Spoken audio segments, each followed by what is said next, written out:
Welcome to another episode of Purple State Media. A lot of people seem not to be getting hired for jobs lately. So let's see what's going on. We'll see what the TikToker have to say about why they not getting hired or why they got fired and stuff like that and whatnot. So check it out. Reason you may not be getting hired. So here's one reason you may not be getting hired. Your social media has become part of your resume. Recruiters and hiring managers often look at LinkedIn, TikTok, Instagram, Facebook, all the platforms to kind of get a sense of who you are. And if you've spoken publicly about workplace abuse or even shared your own experiences, some employers may be thinking, they're going to be trouble. But here's the irony. Yeah, that's so true. Every time I know I'm looking for a job, I make sure I go clean up my social media. But I try to refrain from saying anything too crazy. But it's kind of hard, especially when you get pulled into some of the back and forth on some of the posts, or like you got the baiting post or whatnot, and it's hard not to comment on it. So you just got to be careful and try to refrain from going too ham about stuff.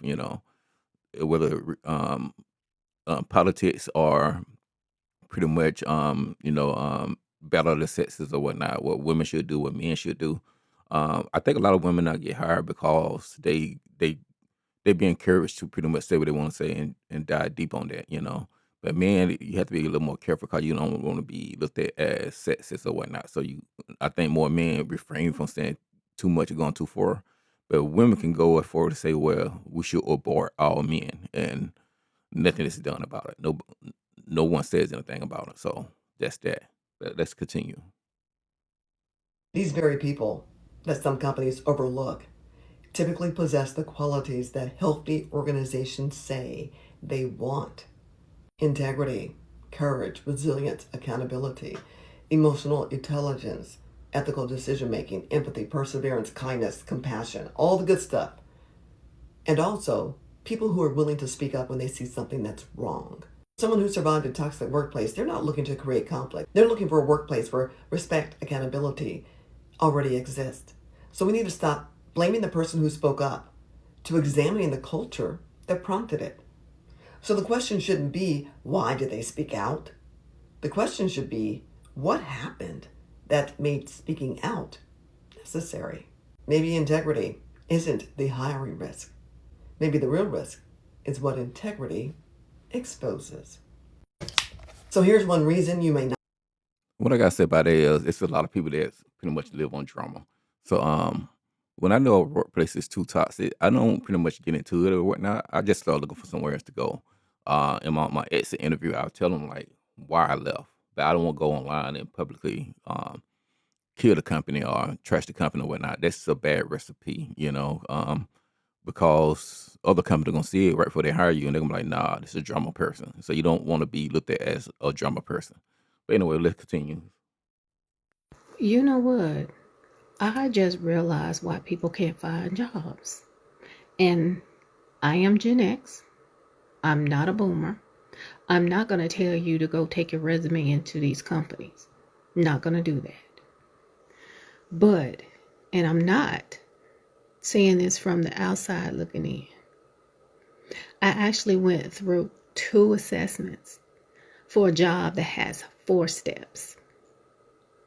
And let me tell you something. The job market is not just broken.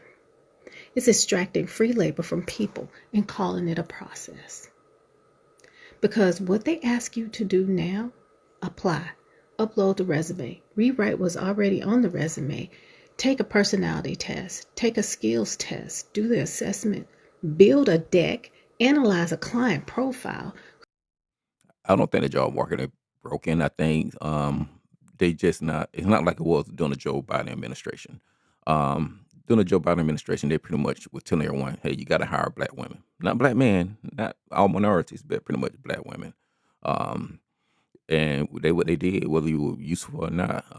With my skill sets, I'm more into like networking and repair stuff, repair technician, repair center, everything, anything electronic, anything computer related.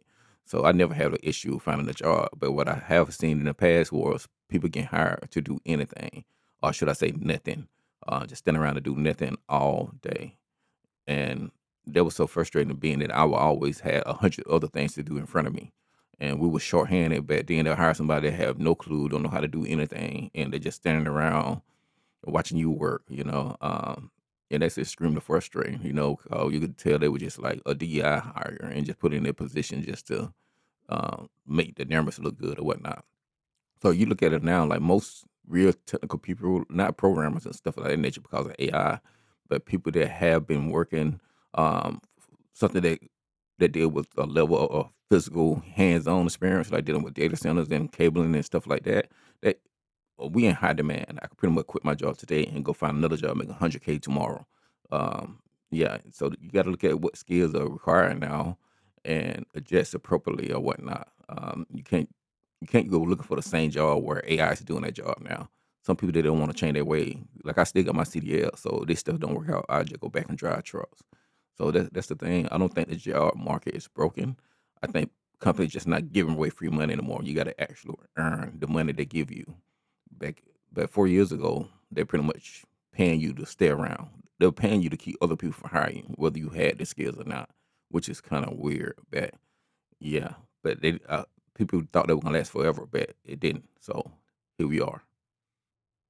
Create the strategy, write the response, show your judgment, prove your taste, prove your communication style, prove your ability to think on your feet. And by the time you're done, you've already done the actual work for free. And then they have the nerve to say, don't use AI. But the whole process is being filtered by automation. So let me get this straight. The companies can use the systems, filters, platforms, assessments, automation to screen people, but Regardless of what they say, it is what it is. You trying to work for the company not trying to work for you. So you got to do what they require of you. Um, this is a correction that been needed for a long time. Cause employees' attitude have been jacked up for a very long time. And I have seen it, but my attitude already been what you want me to do, what you need me to do. Even if I disagree with the process method, I'm gonna do it anyway. I will let you know, like, hey, I think it's be more efficient if we do it this way, but I'm still gonna go with the way you told me to, unless you authorize me to do it the way that I think is best. And that's how I roll. And that's why, like I said, I never have any issues with my jobs or whatnot. And I typically always leave my job from boredom. So if I can't transfer to another department that challenges me, I just find another job and end up leaving just so I can learn other processes. But you get stagnant in a certain field. Like me, I leave between 3 to 4 years now. Just depending on where I'm at. As long as I can transfer within those like year or two to another department, but if it get where I can't transfer, I probably leave like between 2 and 3 years. But if I can transfer, it'd be 3 to 4 years before I have to go to another company out of boredom. I just don't want to stay comfortable nowhere too long, cause I want to continue to be renewing and building my skill sets. If you stay in the same place too long, most likely a new job is not going to hire you. Cause they show that you're not adaptable. You want to show your adaptability to new challenges or whatnot. And my attitude be like, hey, I give it a try. I just jump in there and see what's happened. See what'll happen. That's how you got to be. Let me find one more video, then we'll go ahead and end this right quick. Let's see what else going on. Let's see what she got to say. Have y'all seen that woman's video explaining why everyone's applications are getting rejected when they're applying for jobs? Watch this. Stanford just released the biggest study ever done on AI hiring tools. And it's uncovering this massive web that's answering the question all of us are asking. Why does my resume keep getting rejected for jobs that I am completely qualified for? And I'm going to be honest, this study has changed the way I think about every application I've ever sent. 90% of companies are using AI to screen applicants before a human ever sees them. And the interesting thing is that most of these companies are using the same few vendors to do that work, meaning it's the exact same tool, just used in different companies. And it's probably everywhere that you have been applying. Here's how it actually works. You apply to a job, and then the company sends your resume to a third-party AI tool. And that AI platform gives you a score, and then it sends that score back to the employer. But that score doesn't disappear or get regenerated with every application you send. Sometimes it holds on to that score for 330 days. So when you apply to another company that uses that same platform, you're not getting a fresh start. You're just getting that same score again. And the research is real. They tracked over 4 million applications across 156 employers. And when they found that the people who had applied to multiple companies who were using the same AI tool to screen, the rejection rate was a little too high to be coincidental. So they're calling it systemic rejection. The study is called Algorithmic Monocultures in High. And she might have a point there with that, but I'm going to add this on top of all that. One thing I like about the AI tools and stuff that's going on, it's not really race-based discrimination now. It's kind of like skill-based discrimination. You got the right skills, you're gonna get hired, and the AI tool gonna pick you out or the bunch or whatnot. And one thing I have done, or should I say have not done, is I use my I don't use resume writing tools. I just throw everything that I have done on my resume. It's sloppy. It probably has a couple misspelling on it, but they know it's real. They know I wrote it. And AI writing people will tell you not to do that, but it works for me. And I don't have people pretty much copying my resume, well, had the same job title I have in the past, and they'll get a call back after they change it to what I have. And like I said, my stuff is real sloppy. I like everything I done did, all the tools I done use, like pretty much Slack or whatnot, Asana and stuff like that. Of course, Word, Microsoft Office, and all that stuff. But even the network performance tools, network monitoring tools, and stuff of that nature, everything that I use, I threw it on now. Even the remote desktop tools that I used to use to remote into people's laptops. Literally everything that I have touched, from Oracle to RLaw. RLaw not even a thing anymore.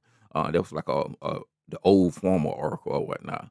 Um, and it just every tool that I have touched is on my resume. Even the stuff that haven't been used, I mean, don't be not used anymore, it's still on there, and I'm pretty sure it check a box somewhere, and they're like, oh, he must been in the field a long time. He used to use this.